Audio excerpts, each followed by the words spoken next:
Good night, itchy eyes. Good night, sudden sneeze. Good night to your symptoms of allergies. Xyzal is the allergy medicine you take before bed. It provides powerful relief while you rest your head. Not just all night, but all the next day. Xyzal keeps working, keeping allergies at bay. And without those annoying symptoms disturbing your rest, you can wake up the next morning feeling your absolute best. Remember, be wise all, take Xyzal. At night. This message comes from Greenlight. Ready to start talking to your kids about financial literacy? Meet Greenlight, the debit card and money app that teaches kids and teens how to earn, save, spend wisely, and invest with your guardrails in place. With Greenlight, you can send money to kids quickly, set up chores, automate allowance, and keep an eye on your kids' spending with real-time notifications. Join millions of parents and kids building healthy financial habits together on Greenlight. Get started risk-free at greenlight.com/Spotify.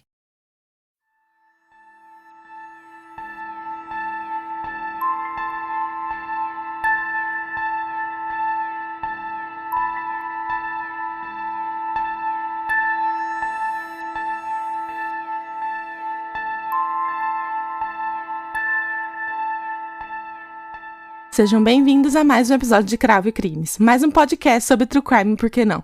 Sejam bem-vindos de volta, é um prazer estar aqui com vocês. Me perdoem por não ter feito o episódio dia 5, mas eu tive alguns problemas com a minha ansiedade e acabei indo para casa da minha amiga para dar uma melhorada e acabei não gravando, então eu peço mil desculpas, ainda estou no processo de recuperação. Tive alguns problemas, mas espero que as coisas melhorem. Só isso que eu espero. Espero que todos estejam bem e que a gente possa relaxar um pouco e ouvir um pouquinho sobre True Crime, porque é uma coisa que a gente adora fazer. A história de hoje eu assisti, na verdade, num documentário na Netflix. E, nossa, eu fiquei fascinada com essa história. Acho que ela tem, assim, tudo pra ser uma história incrível e não tem muitas pessoas comentando sobre ela, assim. Eu achei bem estranho, assim. Falam que é uma história muito comentada nos Estados Unidos, mas eu não vi muitas pessoas falando sobre ela. Mesmo com um documentário. Então eu quis trazer para vocês essa história e ela tem um pouquinho de tudo, então eu acho que vocês vão gostar bastante. Então vamos ao episódio de hoje. Antes de começar o episódio, gostaria de deixar aqui alguns avisos. Iremos abordar homicídio de uma criança não nascida. Então, se vocês não se sentem confortáveis com esse tipo de conteúdo, eu peço que vocês não escutem o episódio de hoje. Vão ter muitos outros episódios aqui no podcast que você vai poder ouvir. O episódio de hoje é sobre Laci Peterson. Laci Denise Peterson, nascida no dia 4 de maio de 1975, ela era a filha mais nova de Sharon e Dennis Rocha. Laci trabalhou em uma fazenda leiteira desde jovem e também gostava de jardinagem com a sua mãe. Os pais de Laci se divorciaram quando ela e seu irmão eram jovens. Posteriormente, sua mãe se mudou com as crianças para Modesto, nos Estados Unidos. Laci visitava seu pai na fazenda leiteira nos fins de semana. A mãe de Laci desenvolveu um relacionamento de longo prazo com Ron Gretzky. Ron ajudava a criar as crianças desde que Laci tinha 2 anos de idade, então ele foi como um pai para ela também. Laci foi líder de torcida no ensino fundamental e no ensino médio. Então imagina aquela garota que tinha tudo para ser a maioral, a menina mais incrível do mundo na escola. Depois de se formar na Thomas Dornig High School, ela frequentou a California Polytechnic State University para estudar horticultura e se especializou em horticultura ornamental. Depois disso, Laci era professora substituta de uma escola infantil e era descrita como uma pessoa muito alegre, cheia de vida e com certeza a garota da vez. A mãe de Laci fala para o documentário Homicídio nos Estados Unidos, Laci Peterson, exibido pela Netflix, que ela falava demais na escola. Voltava para casa com diversas anotações da professora dela. Parecia eu na escola. Eu e minhas amigas, a gente não calava a boca. Mas enfim, a Laci era do mesmo jeito, ela tinha as amigas dela que ela não parava de conversar. Laci tinha muitas amigas. Elas estavam sempre rindo, gargalhando e se divertindo. As amigas de Laci falam que ela era muito extrovertida e tinha um sorriso lindo. Difícil de não gostar dela. Laci tinha uma presença em si. Ela uniu todas as amigas que ela tinha. Elas iam patinar naquelas pistas de patinação dos Estados Unidos e faziam diversas festas do pijama. Me lembra bastante as minhas amigas, na verdade. A gente é muito assim, só Fica dando risada, fazendo palhaçada como a gente tivesse 15 anos ainda, quando a gente, na verdade, tem quase 30. Mas, enfim. As amizades assim são realmente muito boas. Enquanto Lacey ainda estava na faculdade, ela conheceu um rapaz chamado Scott Peterson. E pelo sobrenome, vocês já captaram que esse seria seu futuro marido. Scott trabalhou na Pacific Café, em um restaurante no Morro Bay. Lacey ocasionalmente visitava o restaurante para ver uma amiga que também trabalhava por lá. Em 1994, Lacey deu seu número para Scott. Ela também disse à mãe que havia conhecido o homem com quem ela se casaria. Scott mais tarde ligou para Lacey e eles começaram a namorar. À medida que o relacionamento se tornou mais sério, Scott deixou de lado seus sonhos de ser um jogador de golfe profissional para se concentrar em uma carreira empresarial. O casal namorou por 2 anos e eventualmente foram morar juntos. Em 1997, depois que Lacey se formou, eles se casaram. Enquanto Scott terminava seu último ano, Lacey conseguiu um emprego na cidade vizinha chamada Purmindale. Scott se formou em bacharel em Ciências em Negócios Agrícolas em junho de 1998 e os Peterson, a família dele, abriu um bar esportivo em San Luis Obispo chamado The Snack. A família do Scott decidiu colocar o The Snack à venda quando se mudaram para a cidade natal de Lacey, Modesto, na Califórnia, para começar uma família. Eles concluíram a venda em abril de 2001. Em outubro de 2000, a família de Scott comprou uma casa com 3 quartos e 2 banheiros por $177 mil na Covena Avenue, em um bairro nobre perto de East La Loma Park. Lacey conseguiu um emprego de meio período como professora substituta e Scott conseguiu um emprego na Trade Corp, uma subsidiária recém-fundada de uma empresa europeia de fertilizantes, pela qual ele ganhava um salário de $5 mil por mês antes dos impostos. Bastante coisa. Queria eu ganhar isso, mas enfim. A família de Lacey, incluindo sua mãe e sua irmã mais nova, relatou que ela decidiu grande parte da sua energia para ser a dona de casa perfeita, e que gostava de cozinhar, entreter e assistir Martha Stewart, é um programa que tem nos Estados Unidos. Em 2002, Lacey descobriu que estava grávida. Sua data prevista para o parto era dia 10 de fevereiro de 2003. O casal planejou chamar seu filho de Connor. Em 23 de dezembro de 2002, às 17h45, Lacey e Scott foram a um salão, o local de trabalho da irmã de Lacey, Amy Rocha. Amy cortou o cabelo de Scott como fazia todo mês. Scott se ofereceu para pegar a cesta de frutas que Amy havia encomendado, porque ele jogaria golfe no dia seguinte em um campo aberto de varejista. A mãe de Lacey, Sharon, falou com Lacey no telefone por volta das 20h30 daquela noite. Scott disse mais tarde à polícia que viu sua esposa pela última vez por volta das 9h30 da manhã do dia 24 de dezembro, véspera de Natal, quando saiu para pescar na marina de Bakerley. Ele disse que Lacey estava assistindo a um programa de TV de Martha Stewart sobre merengue e se preparando para esfregar o chão, assar biscoitos e passear com o cachorro da família até um parque próximo. Karen Servas, uma vizinha dos Peterson, disse que encontrou o cachorro dos Peterson, um Golden Retriever chamado Mackenzie, sozinho do lado de fora da casa e o devolveu para os quintal dos Peterson por volta das 10h30. Mais tarde, ela testemunhou que havia encontrado o cachorro de novo às 10h18. Outro vizinho, Mike Chivetta, disse que viu Mackenzie por volta das 10h45, quando ele brincava de pega-pega com seu próprio cachorro. O jornal, chamado Modesto Bee, relatou que uma vizinha não identificada encontrou o cachorro com a coleira enlameada vagando pela vizinhança. Essa vizinha colocou o cachorro no quintal dos Peterson sem perceber que havia algo fora do lugar. Às 14h15, Scott deixou uma mensagem para Lacey dizendo: "Ei, linda, são 14h15, estou saindo de Bakerley." Scott disse que quando voltou para casa naquela tarde, o carro de Lacey ainda estava na garagem e a casa estava vazia. Ele também disse que encontrou Mackenzie no quintal deles e que contou isso para a mãe de Lacey, Sharon. Mais tarde, ela negou o relato dele em seu livro. Scott tomou um banho, lavou suas roupas. Muito estranho. Um vizinho de Scott disse mais tarde que Scott bateu em sua porta perguntando se ele havia visto Lacey. O vizinho e sua esposa testemunharam ter ouvido Scott dizer que ele estava jogando golfe naquele dia e tentando ligar para Lacey. Um parente de Lacey também testemunharia mais tarde que quando amigos e familiares começaram a se reunir na casa dos Peterson naquela noite, Scott disse que tinha ido jogar golfe mais tarde. E foram assim que os eventos do caso de hoje, infelizmente, aconteceram. Scott ligou para sua sogra, Sharon, para perguntar se Lacey estava com ela. E quando a sua sogra respondeu que não, ele disse que Lacey estava desaparecida. Foram essas as palavras dele. A mãe de Lacey começou a ligar para as amigas da filha para saber se elas tinham alguma notícia dela, mas ninguém havia entrado em contato com ela ainda naquele dia. Scott e o padrasto de Lacey relataram o desaparecimento de Lacey à polícia. A polícia recebeu o relatório de um desaparecimento pouco antes das 6 horas da tarde. Na época do seu desaparecimento, Lacey estava grávida de 7 meses e meio. O caso do desaparecimento de Lacey Peterson tomou uma proporção gigantesca na mídia americana na época. Enquanto isso, a polícia levou muito a sério o caso de Lacey. E eles tinham uma equipe de busca de helicópteros, cavalo, em barcos e a pé. Todos na vizinhança e familiares de Lacey foram à busca dela assim que o caso foi reportado para a polícia. Mas uma pessoa não estava nas buscas e isso foi notado. Scott estava em casa e não tinha ido a nenhuma busca por sua esposa.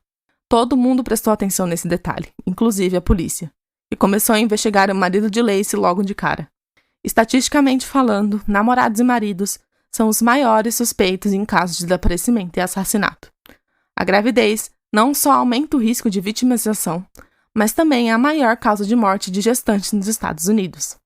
E mesmo que a polícia estivesse suspeitando de Scott, a família de Lacey fez questão de fazer uma declaração na mídia apoiando Scott e que não acreditavam nos rumores de que ele tinha culpa em alguma coisa no desaparecimento de Lacey ou até mesmo na morte dela.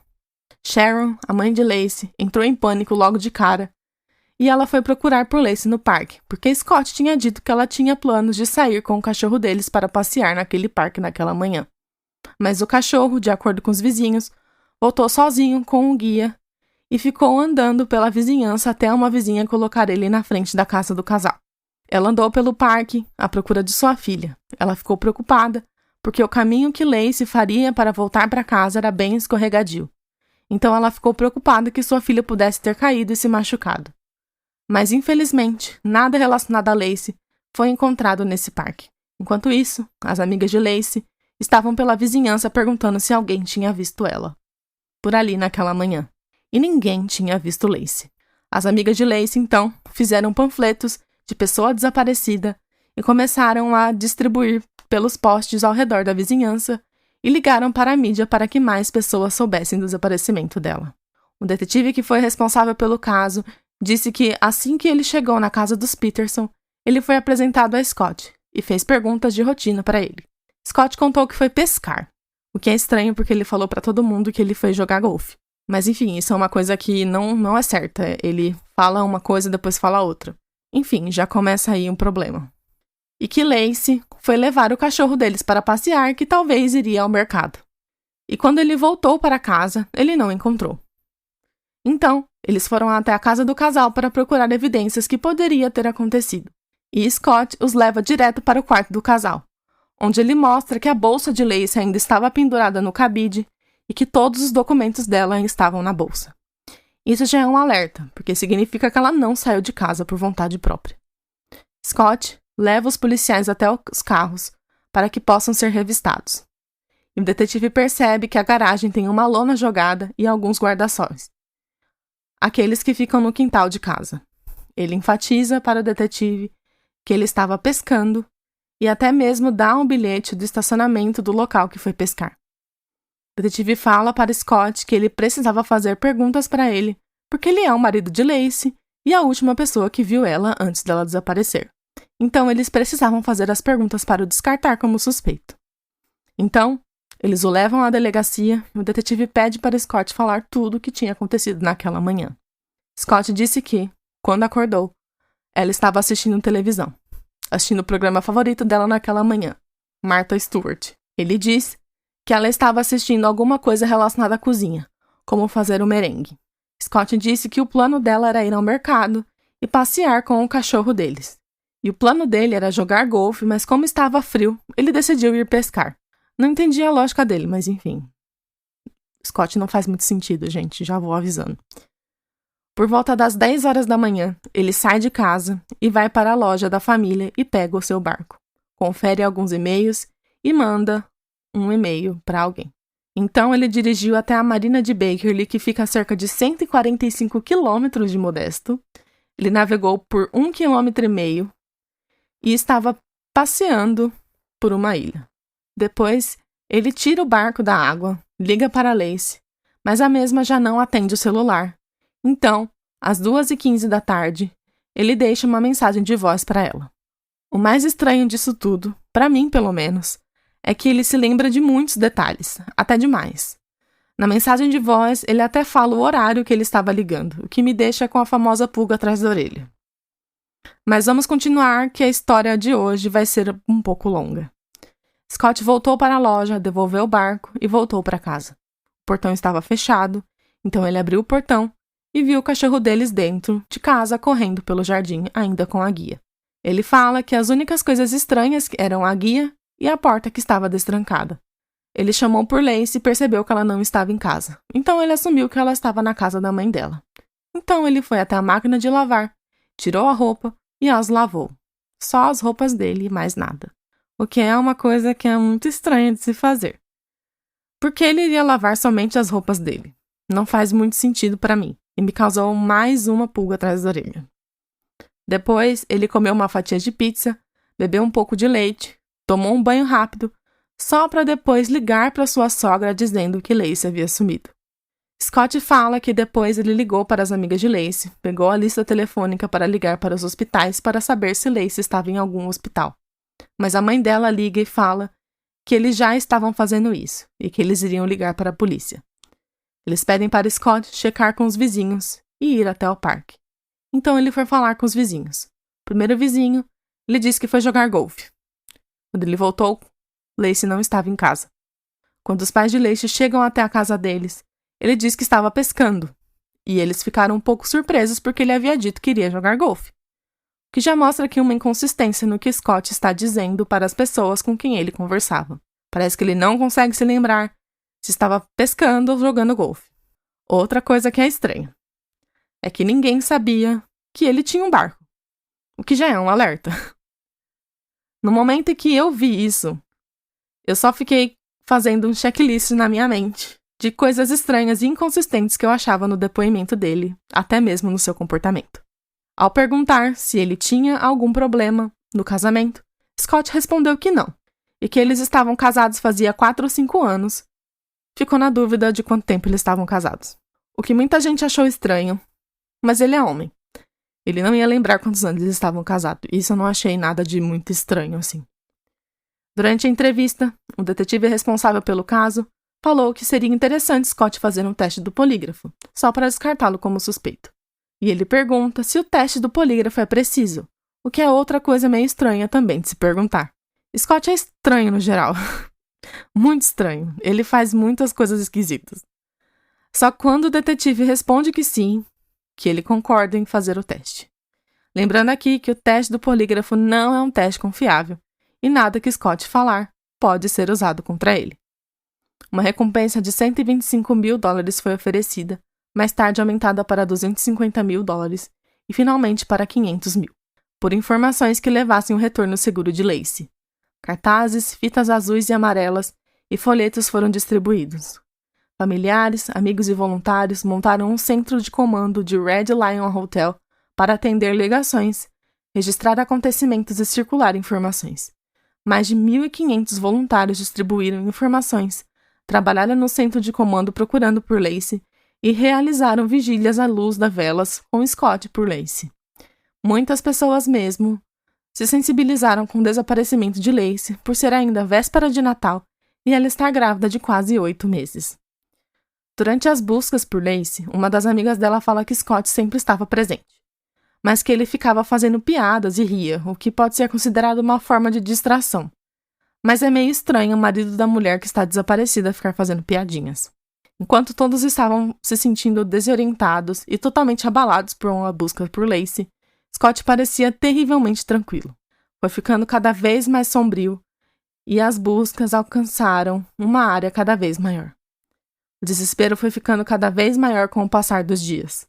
Em uma conferência para a mídia, o detetive responsável pelo caso disse que ele não acreditava que Lacey iria embora sem entrar em contato com a família dela. Isso seria totalmente fora do comum, e a família de Lacey pede a ajuda do público por qualquer tipo de informação que possam ter sobre ela. Durante essa conferência, diversos repórteres haviam conseguido a informação de que Scott tinha ido pescar e começaram a bombear o detetive com perguntas sobre a pesca dele. Scott simplesmente levantou e saiu da sala. Um dos jornalistas, que acompanhou o caso de Lacey desde o começo, comentou para o documentário que Scott parecia ser muito reservado e bem distante, e que ela achou muito estranho Scott não se envolver com a imprensa para ajudar nas buscas por sua esposa. Mesmo achando estranho, os jornalistas deram espaço para ele, porque, convenhamos, cada um lida com o estresse de uma forma diferente. Mas que eu anotei na minha listinha de coisas estranhas que Scott Peterson faz, eu anotei sim. Porque, convenhamos, por mais que a mídia possa atrapalhar muito as investigações, a mídia ainda é o melhor meio de comunicação para divulgar quando uma pessoa está desaparecida. Todos os membros da família de Lacey estavam fazendo entrevistas para divulgar as imagens de Lacey, menos Scott. This episode is brought to you by MeUndies. Underwear drawers are like the Wild West. You never know what you're going to pull out or what shape it's in. So upgrade your collection with the buttery soft comfort of MeUndies. MeUndies' signature fabric is as soft as a warm hug from your favorite sweater. Plus, it's breathable and oh so comfy, making it ideal for all-day wear. Get 20% off your first order, plus free shipping at MeUndies.com/Spotify with code SPOTIFY. That's MeUndies.com/Spotify. Code SPOTIFY. ¿Dónde están los $5 millones que me robaste? Gloria tendrá que encontrar el dinero. Su vida y la de su hijo dependen de ello. Hay que acorralar a la viuda. ¡Tengo mucho miedo, mamá! El peor de los caminos será el único posible. A mí no me importa ir a la cárcel con tal de salvar a mi hijo. En la nueva superserie de Telemundo, Esta mujer es clave. Empieza la cacería. La Jefa. Lunes a viernes a las 10:09 Centro por Telemundo.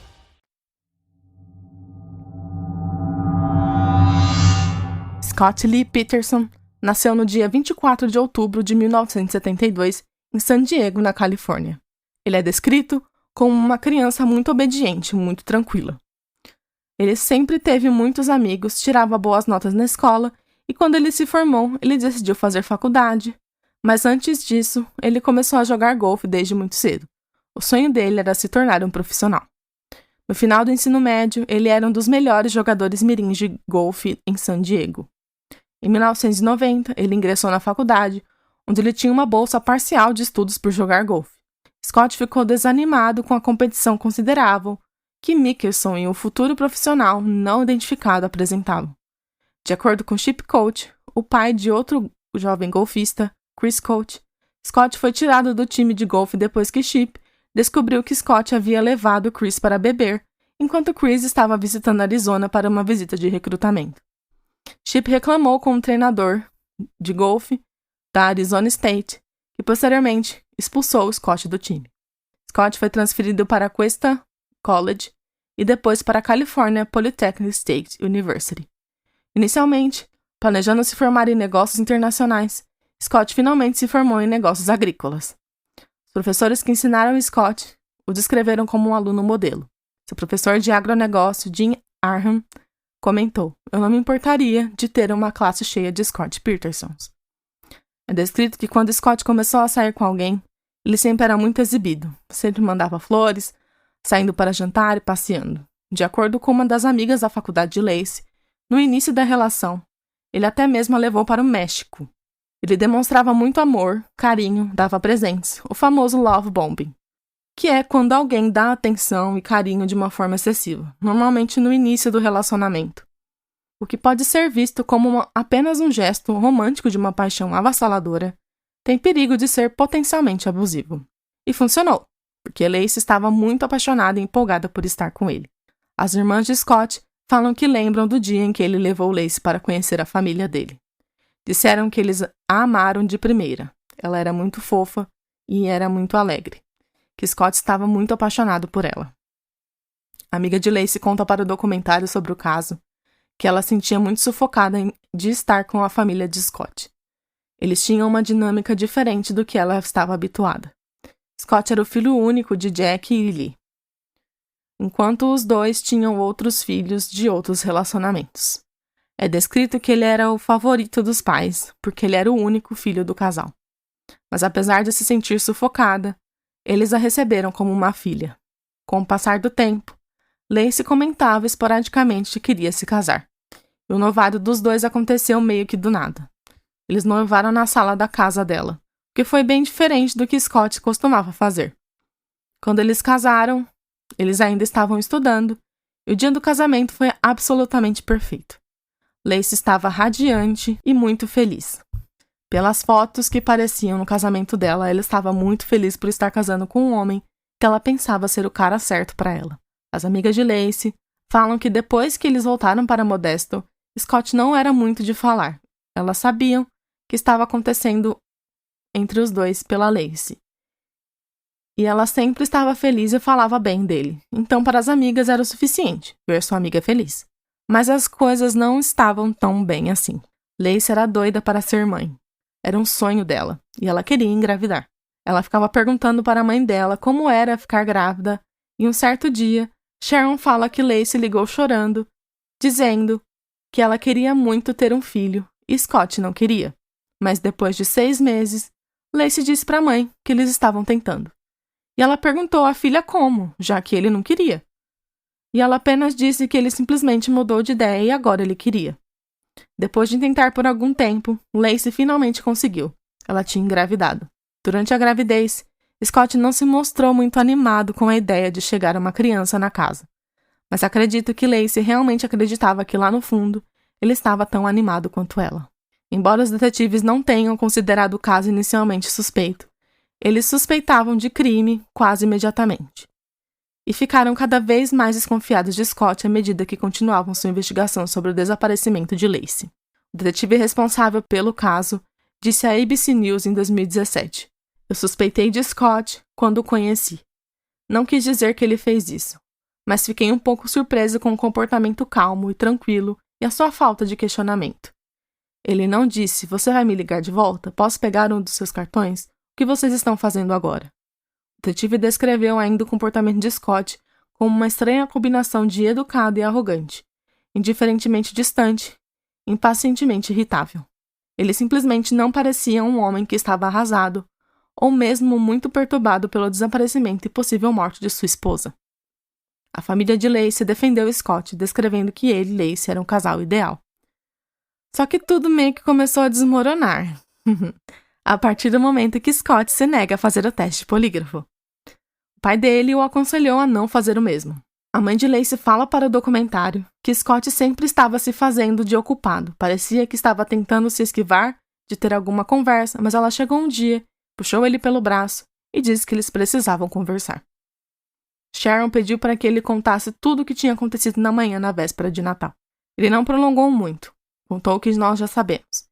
E ela chega a perguntar para ele por que ele não contou para eles que ele tinha um barco. Scott fala que queria fazer uma surpresa para o padrasto de Lacey. Sharon perguntou por que ele não fez o teste do polígrafo, porque tecnicamente todos saberiam que ele não tinha feito nada. Mas Scott apenas respondeu que ele estava muito abalado por fazer isso. E mesmo com as suspeitas em volta de Scott, a família de Lacey ainda o apoiou e pensou que ele estava apenas preocupado, por isso ele estava agindo desse jeito. No dia 26 de dezembro, os detetives responsáveis pelo caso foram até a casa de Scott e Lacey para pedir para que ele permitisse à polícia fazer uma busca mais pesada na casa deles, nos carros e nos celulares dos dois. E quando Scott recebeu o mandato de busca, ele leu e apenas respondeu: "Vocês não esperam que eu assine isso sem um advogado, né?"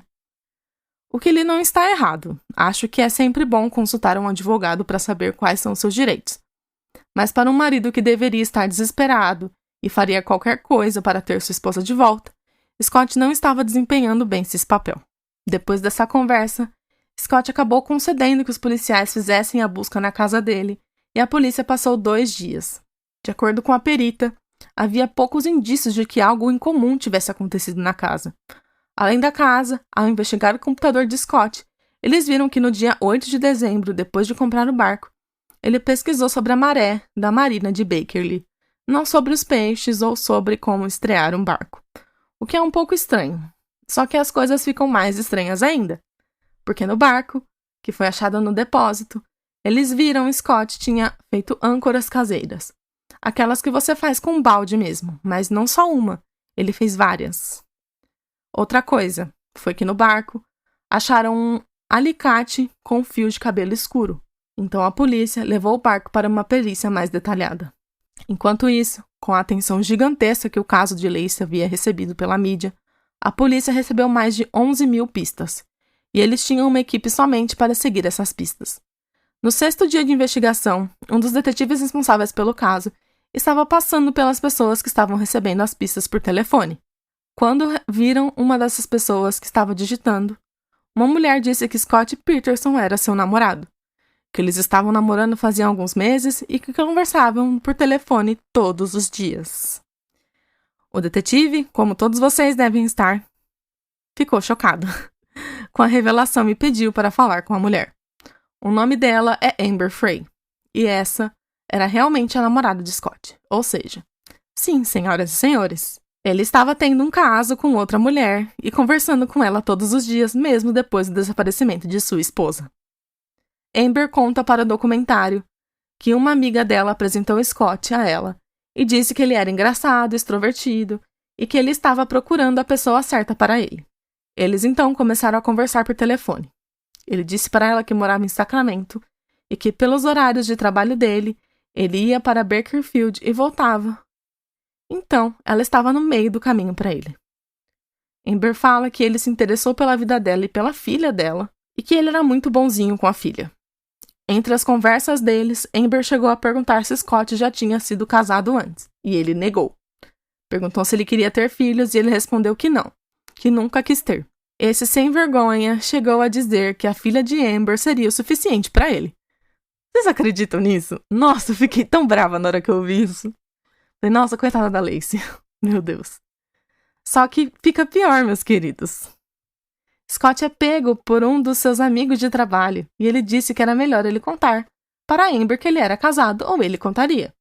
Então, no dia 9 de dezembro, mesmo dia que ele comprou o barco, Scott decide contar para Amber, mas ele não conta a verdade.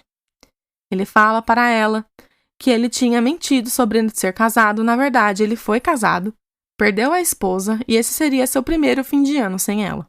Ele ainda teve a coragem de chorar na frente de Amber e falar que se ela não quisesse mais falar com ele, ele entenderia e que ele sentia muito por ter mentido. Algumas semanas depois, Amber recebeu um recorte de jornal de um amigo com a notícia do desaparecimento de Lacey e não tinha nenhuma foto dele, mas tinha a descrição. E foi quando Amber decide ligar para a polícia de Modesto para contar tudo o que ela sabia até aquele ponto. A polícia então pergunta a Amber se ela estaria disposta a colocar uma escuta policial em seu telefone e fingir que nada estava acontecendo. O legal do documentário da Netflix é que eles colocaram os áudios gravados das ligações de Scott e Amber. E sério, dá muita raiva você ouvir ele falando com Amber, sendo todo romântico enquanto a mulher dele estava desaparecida. Enquanto isso, a polícia pede autorização da justiça para colocar um grampo telefônico no celular de Scott. Mas eles estavam investigando outras possibilidades do que poderia ter acontecido com Lacey.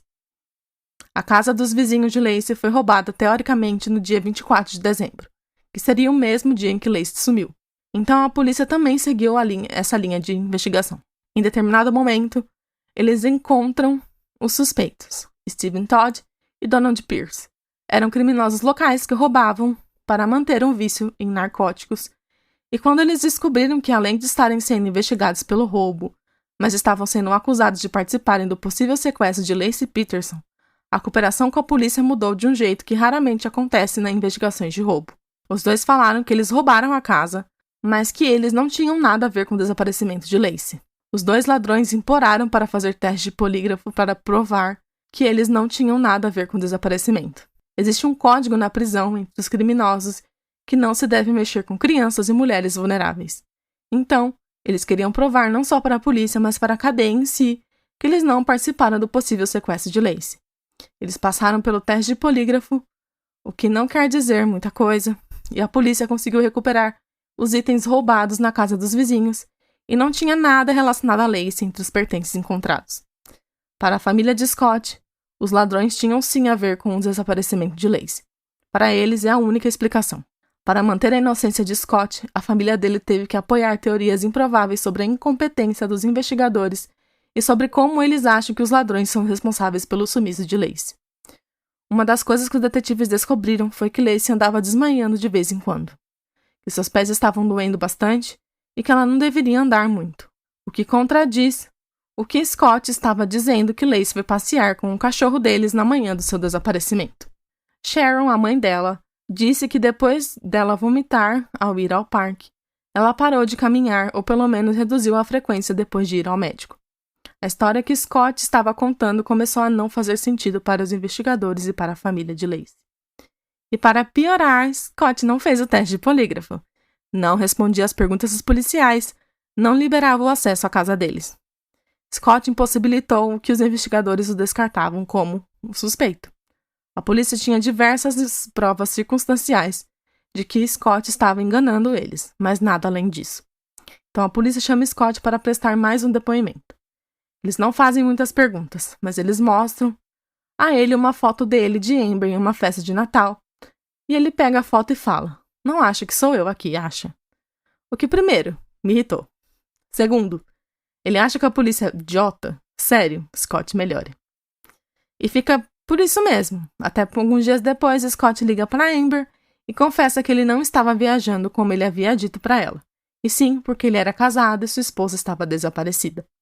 Ele não falou muita coisa na ligação, a não ser se fazer de inocente vítima da história. Amber decidiu continuar com as conversas com Scott para tentar fazer com que ele confessasse o que tinha realmente acontecido com Lacey. Os policiais decidem então investigar a marina de Bakerley, o local que Scott foi supostamente pescar. Nessa altura do campeonato, os investigadores acreditavam que eles não estavam mais diante de um desaparecimento, e sim de um homicídio. Enquanto eles faziam isso, eles estavam de olho em Scott. Rastrearam o carro dele e ele vai até a Bahia, fica de olho por uns 2-3 minutos e depois vai embora. Ele voltou mais 4 vezes. Ou seja, mais uma coisa na listinha, Scott. Na primeira busca, eles acharam somente uma âncora e uma escuta telefônica. Scott ficou bem aliviado por não ter sido Lacey. Agora não sabemos se foi porque ele não sabia que eles iam encontrar ela ou o alívio de não ser ela, mas enfim.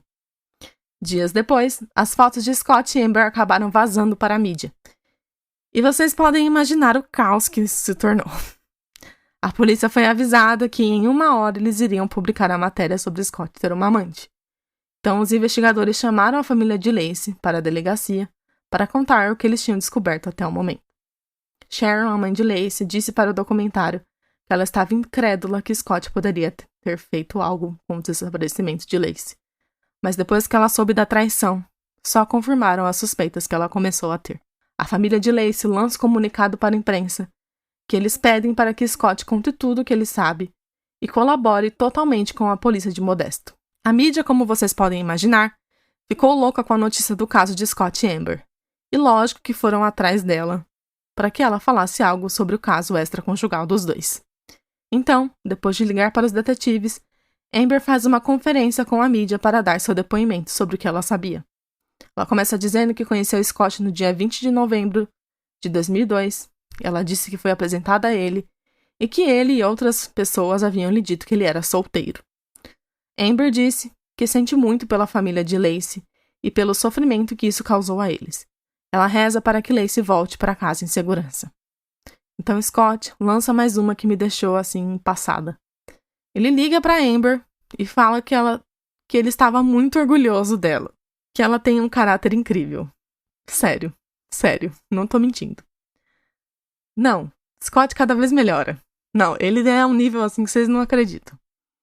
Amber, então, com a ajuda dos policiais, decide cortar as relações com Scott. Com o depoimento público de Amber, a família de Lacey decide fazer um pronunciamento público também. Eles não apoiariam mais Scott Peterson. O irmão de Lacey foi a pessoa que falou pela família. Ele disse que eles têm muitas dúvidas que ele não responde, então eles não vão mais apoiá-los.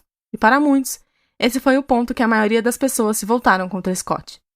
Então, acho que ele percebeu que a coisa estava ficando feia pro lado dele, e as pessoas queriam ouvir da boca dele o que tinha acontecido. Scott decide dar uma entrevista para o Good Morning America, e ele mente.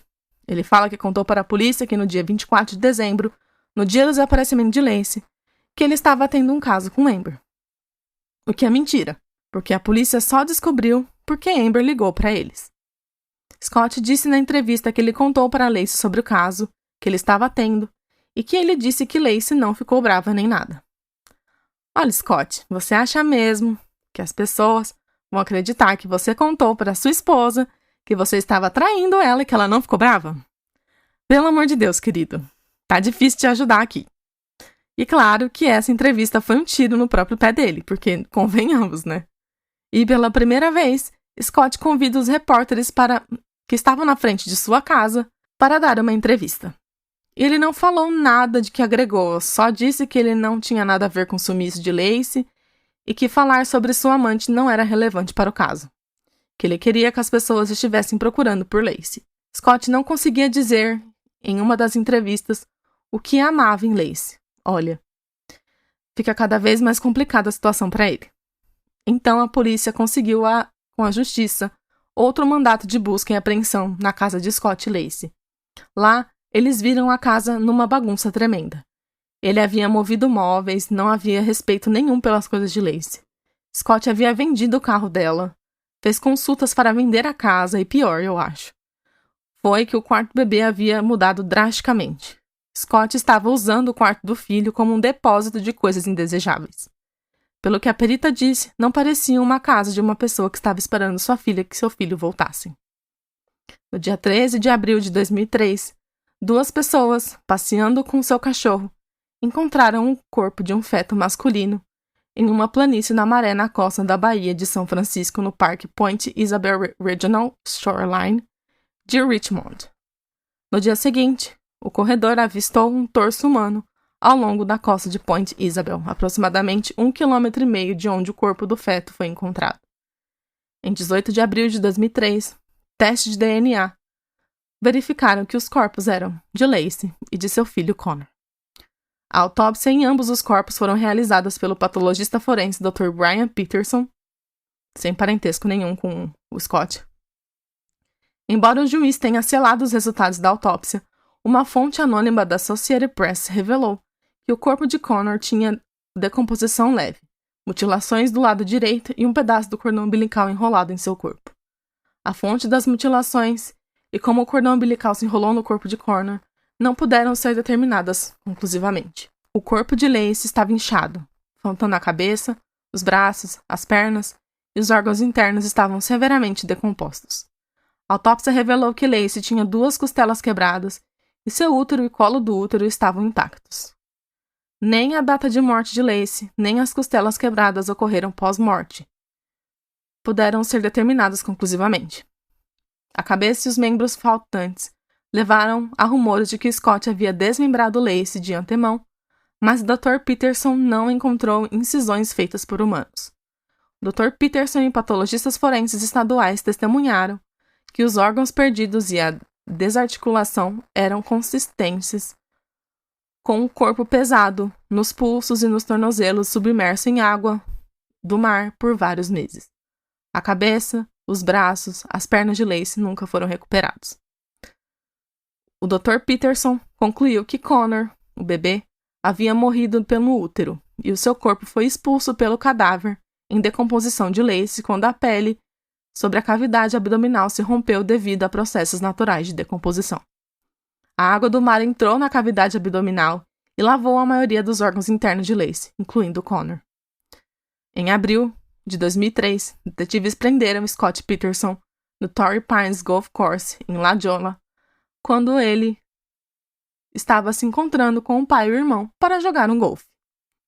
Scott havia tingido o cabelo e a barba de loiro, e seu veículo estava lotado de equipamentos e suprimentos, incluindo quase $15.000 em dinheiro, comprimidos de Viagra, equipamentos de acampamento e sobrevivência, várias mudas de roupa, 4 celulares, 2 carteiras de motoristas, a dele e a do seu irmão. Lee Peterson, pai de Scott, explicou que Scott usou a carteira do irmão para obter um desconto de residente em San Diego no campo de golfe e estava morando em seu carro para evitar a atenção da mídia e o assédio. A polícia e os promotores alegaram que o carro trocado, o cabelo tingido, dinheiro, telefone, carteira de motorista, equipamento de acampamento, indicavam que Scott estava tentando se disfarçar e fugir para o México. Os detetives levaram Scott de volta a Modesto, onde ele foi preso na cadeia do condado de Stanislaus. Em 21 de abril de 2003, ele foi indiciado pelo Tribunal Superior do Condado de Stanislaus e acusado de 2 acusações de homicídio com premeditação e circunstâncias especiais, das quais ele se declarou inocente. Por causa da intensa publicidade, envolvimento da comunidade e do pequeno grupo de jurados em potencial do Condado de Stanislaus, o juiz mandou o julgamento para o Condado de São Mateus, para evitar acusações da defesa de parcialidade do jurado e garantir que Scott recebesse um julgamento justo. Still getting around to that fix on your car? You got this. On eBay, you'll find millions of parts, guaranteed to fit. Doesn't matter if it's a major engine repair or your first time swapping your windshield wipers. eBay has that part you need, ready to click perfectly into place for changes big and small. Loud or quiet, find all the parts you need at prices you'll love, guaranteed to fit every time. But you already know that. eBay. Things, people, love. Eligible items only. Exclusions apply. O julgamento aconteceu em junho de 2004. E nas declarações iniciais, a promotoria disse que mostraria que Scott havia matado sua esposa porque estava tendo um caso com Amber Frey. O Estado detalhou principalmente o comportamento de Scott nos dias antes e depois de sua esposa ter dado como desaparecida, incluindo dizer a outros que ele estava jogando golfe e perguntar à polícia se eles tinham usado cães farejadores para investigar o parque em que Lacey supostamente passeava com seu cachorro. A defesa admitiu que Scott era um canalha por trair Lacey, mas ridicularizou a teoria da promotoria de que Scott iria jogar fora toda a vida que ele tinha por uma amante massagista que ele havia levado apenas em 4 encontros. O advogado de defesa disse que a polícia se apressou em julgar, observando que a polícia havia desacreditado na alegação de Scott que Lacey estava assistindo um segmento de Martha Stewart sobre como fazer suspiros, porque eles declararam que nenhum suspiro foi mencionado naquele programa naquela manhã. Mas o advogado de defesa tocou a fita no tribunal do episódio da manhã daquele dia, que mostrou um segmento era sobre assar suspiros. Finalmente, o advogado enfatizou a falta de evidências forenses da promotoria. Ele rejeitou um cabelo de Lacey encontrado no barco de Scott, porque Lacey havia visitado o barco alguns dias antes de seu desaparecimento, e poderia tê-lo deixado naquela ocasião. Na falta de evidências diretas para ligar Scott ao crime, os promotores confiavam principalmente nas evidências circunstanciais, apontando em particular para o comportamento de Scott antes, durante e depois do desaparecimento de Lacey. Por meio de várias testemunhas, a promotoria sugeriu que Scott tinha vários motivos para matar Lacey, que ele estava cansado de seu casamento, que ele se sentia pressionado pela gravidez dela, que ele queria continuar seu caso com Amber e que ele estava sob crescente pressão financeira. Os promotores alegaram que Scott estrangulou Lacey antes de fazer âncoras de cimento para pesar seu corpo na Baía de São Francisco. Sharon Rocha, a mãe de Lacey, testemunhou quando foi ao parque Isla Loma para procurar por Lacey. Viu Scott lá, mas disse que Scott não reconheceu seu chamado e que mais tarde ele desviou das tentativas de abraçá-lo e não compareceu à vigília à luz de velas. 2 outros parentes de Lacey disseram que Scott demonstrou pouca emoção durante o desaparecimento de Lacey. E 3 testemunhas disseram que Scott lhe disse que estava jogando golfe, não pescando, após o desaparecimento de Lacey. A promotoria convocou várias testemunhas para estabelecer que Scott mudou sua aparência, comprou um veículo usando o nome de sua mãe e adicionou 2 canais de televisão pornográficos em serviço da TV a cabo dias após o desaparecimento de sua esposa. Um corretor de imóveis testemunhou que, em janeiro de 2003, Scott expressou interesse em vender a casa que dividia com Lacey, dizendo que não queria que ela tivesse que morar na casa se fosse encontrada viva. Um vendedor de carros testemunhou que Scott havia trocado a Land Rover de Lacey por uma caminhonete Dodge após seu desaparecimento. Amber testemunhou sobre o caso com Scott, e o júri ouviu as ligações telefônicas gravadas secretamente entre os dois. Em um dos áudios gravados após o desaparecimento de Lacey, Scott disse falsamente que estava em Paris. Quando a condição financeira de Scott, um auditor testemunhou para a acusação que o casal estava vivendo além das possibilidades e acumulou $23.000 de dívida de cartão de crédito. Durante o interrogatório, o auditor também declarou que Scott havia pago todas as suas contas em dia e tinha $50.000 de crédito disponível em outros cartões. A testemunha de acusação, Rodney Oswald, disse que nenhum dos 2 folículos capilares encontrados no barco de Scott pertencia a Scott, embora ele tenha dito que não conseguia determinar que pertenciam a Lacey. Um especialista em evidências residuais do FBI disse que combinou um dos fios de cabelo com o fio de cabelo encontrado na escova de cabelo de Lacey por meio de testes de DNA mitocondrial. A acusação sugeriu ainda que o cabelo deve ter vindo do corpo morto de Lacey, porque não tinha visto o barco quando estava vivo. Os advogados da defesa argumentaram que o teste mitocondrial não era muito confiável em comparação ao teste de DNA. Apenas metade dos Estados Unidos permitiam a prática. E ainda alegaram que a Lacey, de fato, estava no barco quando estava viva. Uma testemunha relatou que viu Lacey no armazém com o barco um dia antes de ser dada como desaparecida. Um hidrólogo do United States Geological Survey e uma testemunha especialista em marés da Baía de São Francisco testemunhou como testemunha de acusação. Ele sugeriu que Lacey pode ter sido despejada perto de onde Scott havia pescado. Durante o interrogatório, o especialista admitiu que suas descobertas eram prováveis e não precisas. Os advogados de defesa de Scott basearam seu caso na falta de evidência direta e minimizaram a importância das evidências circunstanciais. A defesa sugeriu que os restos fetais eram de um bebê a termo e teorizou que alguém sequestrou Lacey, assegurou até que ela desse à luz e jogou o corpo dos 2 na baía. Os peritos médicos da promotoria alegaram que o feto não estava a termo e morreu ao mesmo tempo que sua mãe. Quanto a esse assunto, o Dr. Charles Martin, um especialista em fertilidade, era esperado para ser uma testemunha crucial para a defesa. Martin disse que o feto não nascido dos Peterson não poderia ter morrido antes do dia 29 de dezembro de 2002. Sobre o interrogatório, Martin disse que se baseou em um relatório de um dos amigos de Lacey, que disse que Lacey havia dito que tinha feito um teste de gravidez caseiro em 9 de junho de 2002, havia produzido uma leitura positiva, mas a promotoria criticou Martin por ter confiado em um relatório de um amigo. Um jurado foi removido e substituído durante a deliberação devido à má conduta, após conduzir uma pesquisa independente sobre o caso. Em 12 de novembro de 2004, o júri condenou Scott por 2 acusações de assassinato. Assassinato em primeiro grau com circunstâncias especiais por matar Lacey e assassinato em segundo grau por matar o feto que ela carregava. A fase de julgamento começou no dia 30 de novembro e terminou no dia 13 de dezembro, quando o júri proferiu uma sentença de morte. Em 16 de março, o juiz seguiu o veredito do júri, sentenciando Scott à morte por injeção letal e ordenando que ele pagasse $10.000 por custo do funeral de Lacey. Ele descreveu o assassinato de Lacey como cruel e diferente, sem coração e insensível. Em aparições posteriores à mídia, os membros do júri declararam que acreditavam que o comportamento de Scott, especificamente a falta de emoção e os telefonemas para Amber nos dias seguintes ao desaparecimento de Lacey, indicavam a sua culpa. Os jurados disseram que basearam seu veredito em centenas de pequenas peças de quebra-cabeça de evidências circunstanciais que sugeriram durante o julgamento, desde a localização do corpo de Lacey até as inúmeras mentiras que seu marido contou após seu desaparecimento.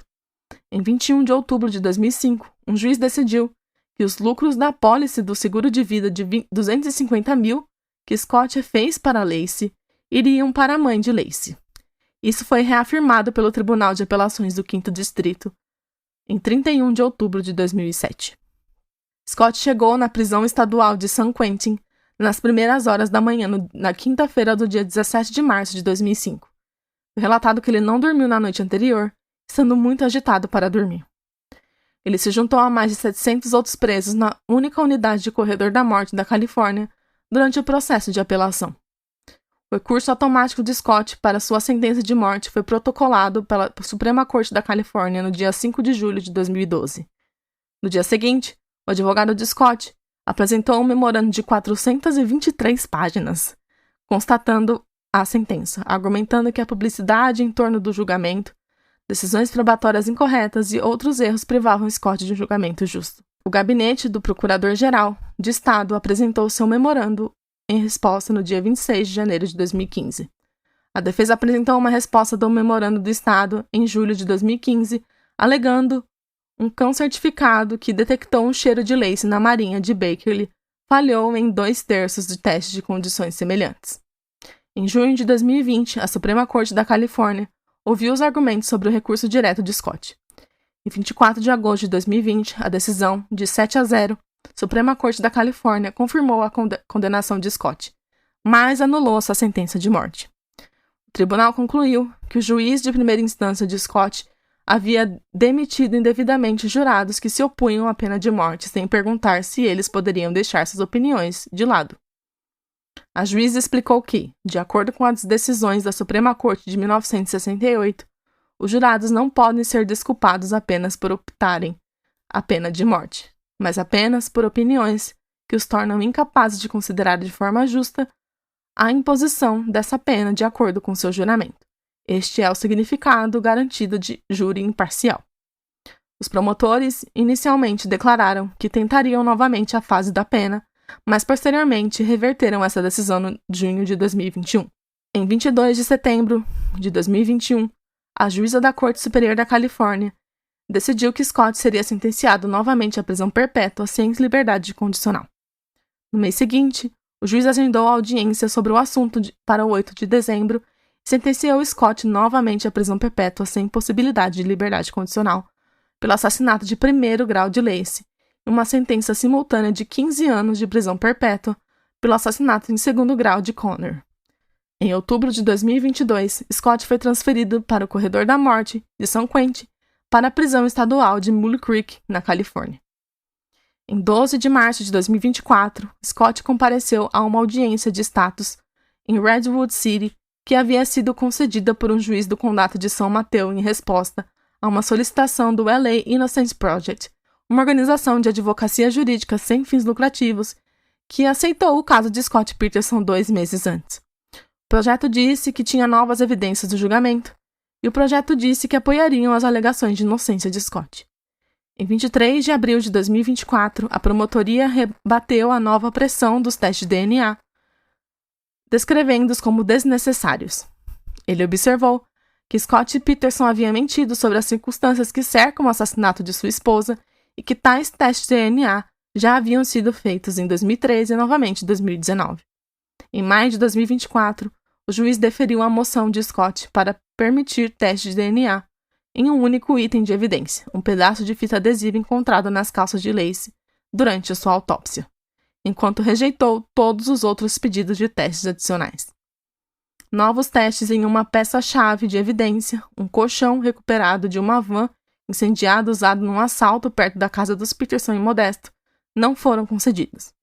A fita adesiva, que será examinada, tem cerca de 15 polegadas de comprimento e está presa na coxa direita nas calças de Lacey Peterson.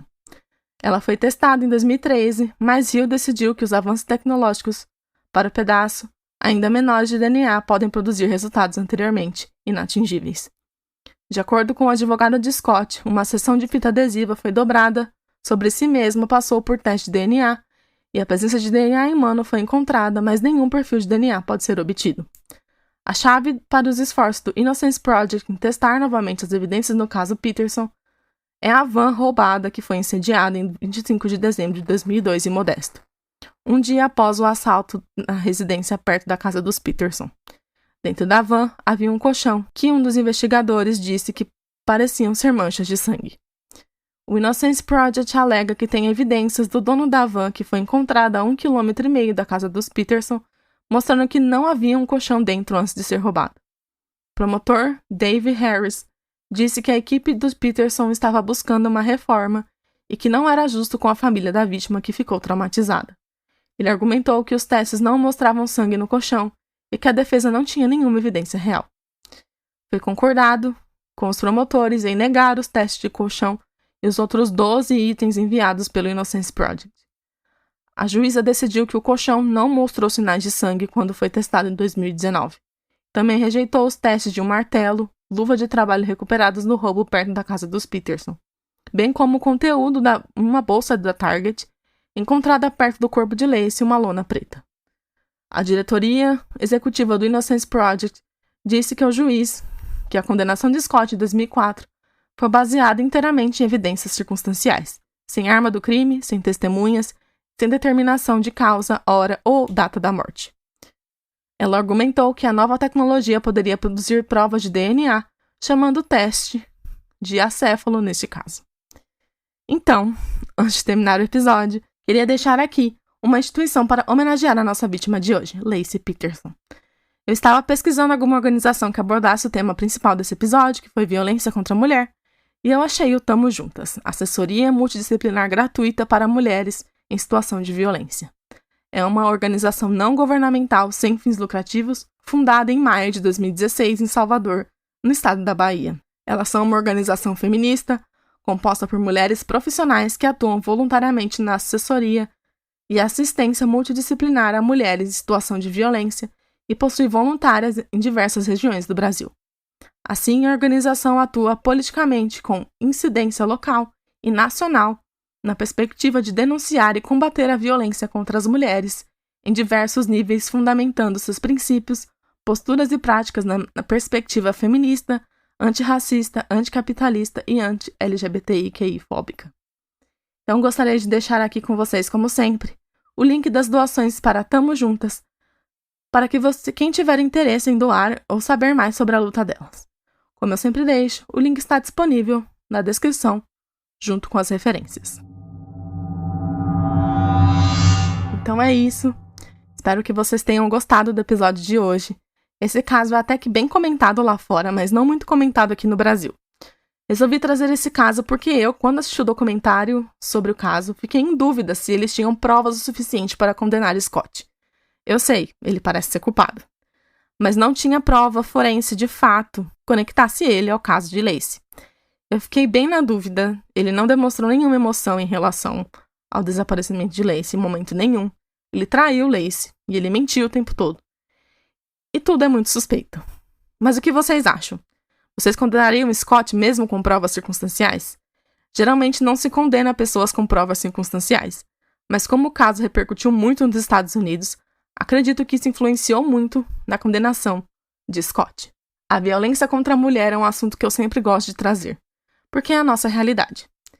Estima-se que entre 20% e 50% das mulheres passem por alguma violência em algum momento de suas vidas.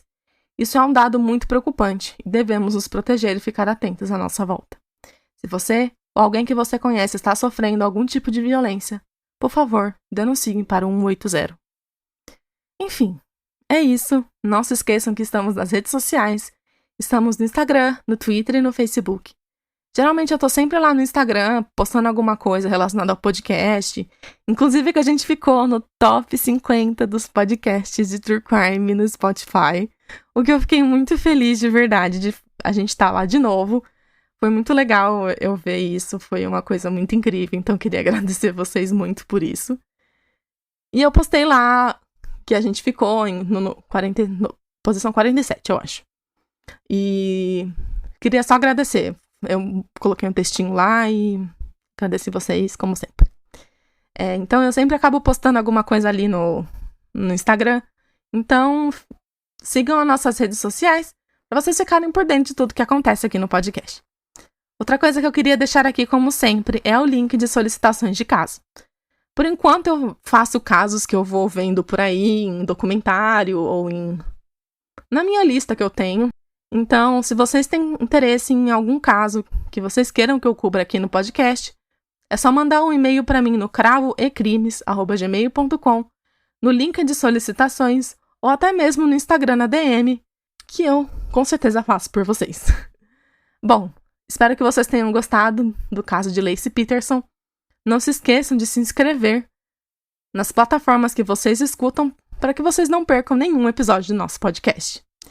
Quem puder deixar 5 estrelinhas na plataforma que você escuta o podcast, isso vai ajudar muito para que o Spotify ou outro lugar que você escuta o podcast a divulgar e a chegar em cada vez mais pessoas. Isso ajuda a gente a crescer e a chegar a cada vez mais pessoas. Eu vi que a gente já tem mais de 188 avaliações e eu fiquei muito feliz e grata quem deixou essas avaliações. Eu sou sempre muito grata a vocês.